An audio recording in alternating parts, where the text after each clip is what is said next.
Hello friends welcome to केचूस home and kitchen channel. इवत्तु नानु अंजल फ्रೈ ಮಾಡ್ತಾ ಇದ್ದೀನಿ, ಫಿಶ್ ಫ್ರೈ ಮಾಡ್ತಾ ಇದ್ದೀನಿ। ಇಲ್ಲಿ ಅಂಜಲ್ ತಗೊಂಡಿದ್ದೀನಿ, ತುಂಬಾನೇ ಫ್ರೆಶ್ ಆಗಿದೆ, ವಾಶ್ ಮಾಡಿ ಎಲ್ಲ ಆಗಿದೆ, ಇಟ್ಕೊಂಡಿದ್ದೀನಿ। ಇದು ಒಂದು 15 ಪೀಸಸ್ ಇದೆ ಇದರಲ್ಲಿ। ಇದಕ್ಕೆ ಎಷ್ಟು ಮಸಾಲಾ ಬೇಕು ಅಷ್ಟು ಮಾಡ್ಕೊಳ್ತೀನಿ। ಈಗ ಅಚ್ಕಾರದ ಪುಡಿ 1 ರಿಂದ 1.5 ಸ್ಪೂನ್ ಹಾಕೊಳ್ತಾ ಇದ್ದೀನಿ, ಅರಿಶಿನ ಪುಡಿ ಅರ್ಧ ಸ್ಪೂನ್, ಧನಿಯಾ powder 1 full spoon, pepper powder 3/4 spoon, 1 spoon ಅಷ್ಟು ಜಿಂಜರ್ ಗಾರ್ಲಿಕ್ ಪೇಸ್ಟ್, ಹಾಗೇನೇ ಚಿಕನ್ ಕಬಾಬ್ ಪೌಡರ್ ಹಾಕ್ತಾ ಇದ್ದೀನಿ। ಇಲ್ಲಿ ಫಿಶ್ ಕಬಾಬ್ ಪೌಡರ್ ಕೂಡ ಯೂಸ್ ಮಾಡ್ಬೋದು। ಇಲ್ಲಿ ನಾನು Teju chicken kebab powder use ಮಾಡ್ತಾ ಇದ್ದೀನಿ, ಇದು 1 ಸ್ಪೂನ್ ಅಷ್ಟು ಹಾಕ್ತಾ ಇದ್ದೀನಿ।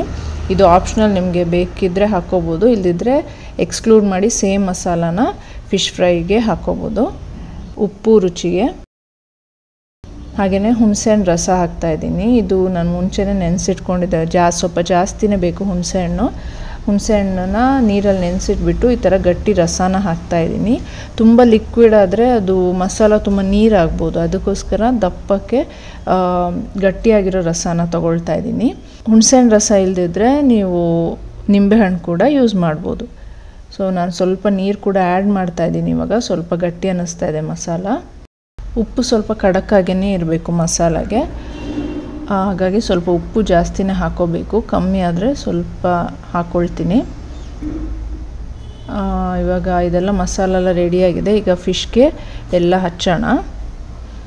ಹೀಗೆ ನೀಟಾಗಿ ತೆಳ್ಳಗೆ, ತುಂಬ ದಪ್ಪನೂ ಹಚ್ಚಲ್ಲ, ಫಿಶ್ ಫ್ರೈಗೆ ತೆಳ್ಳಗೆ ಈವನ್ ಆಗಿ ಹಚ್ತಾ ಇದ್ದೀನಿ, ಎಲ್ಲ ಫಿಶ್ಗೂ ಹಚ್ಕೊಳ್ಳೋಣ। ನೋಡಿ ಇಲ್ಲಿ ಫಿಶ್ ಫ್ರೈ ಮಾಡೋಕ್ಕೆ ರೆಡಿಯಾಗಿದೆ, ಬಟ್ ಅದಕ್ಕೆ ಮುಂಚೆ ಮ್ಯಾರಿನೇಟ್ ಮಾಡಬೇಕು। ಒಂದು 2 ಅವರ್ಸ್ ಆದರೂ ಮ್ಯಾರಿನೇಟ್ ಆದರೆ ತುಂಬ ರುಚಿಯಾಗಿರುತ್ತೆ। ನೀವು ಮಾರ್ನಿಂಗ್ ಫಿಶ್ ತೊಗೊಳ್ತೀನಿ ಅಂದರೆ ಮಾರ್ನಿಂಗ್ ಮಸಾಲ ಹಚ್ಚಿಬಿಟ್ಟು ಈವ್ನಿಂಗ್ ಮಾಡಿಕೊಂಡ್ರೆ ತುಂಬ ಚೆನ್ನಾಗಿರುತ್ತೆ। ನಾನು ಇಲ್ಲಿ ಒಂದು 2 ಅವರ್ಸ್ ಇಡ್ತಾಯಿದ್ದೀನಿ। ಈಗ ಫಿಶ್ ಫ್ರೈ ಮ್ಯಾರಿನೇಟ್ ಆಗಿದೆ, 2 ಅವರ್ಸ್ ಆಗಿದೆ। ಇವಾಗ ತವಾ ಇಟ್ಕೊಂಡಿದ್ದೀನಿ, ಇದಕ್ಕೆ ಕೊಕೊನಟ್ ಆಯಿಲ್ ಯೂಸ್ ಮಾಡ್ತಾಯಿದ್ದೀನಿ। ಈಗ ಎಣ್ಣೆ ಬಿಸಿ ಆದಮೇಲೆ ಒಂದೊಂದಾಗೆ ಫಿಶ್ನ ಹಾಕ್ಕೊಳ್ತೀನಿ। ಮೀಡಿಯಮ್ ಫ್ಲೇಮಲ್ಲಿ ಇಟ್ಕೊಂಡು ಫಿಶ್ನ ಒಂದು ಸೈಡ್ ಚೆನ್ನಾಗಿ ಫ್ರೈ ಮಾಡಬೇಕು, 2 to 3 ಮಿನಿಟ್ಸ್ ಸಾಕಾಗುತ್ತೆ, ಒಂದು ಸೈಡ್ ಚೆನ್ನಾಗಿ ಫ್ರೈ ಆಗುತ್ತೆ ಫಿಶ್ ಎಲ್ಲ।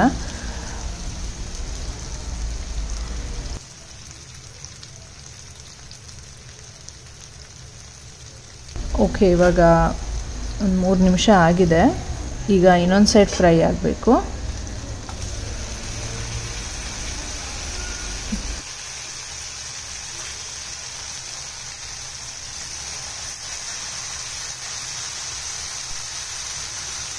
ಈಗ ಸ್ವಲ್ಪ ಕರಿಬೇವು ಸೊಪ್ಪು ಹಾಕ್ತೀನಿ, ಇದು ಫ್ಲೇವರ್ಗೆ ಹಾಕ್ಕೊಳ್ತಾ ಇರೋದು, ಇದು ಕೂಡ ಆಪ್ಷನಲ್ಲೇ ನಿಮಗೆ।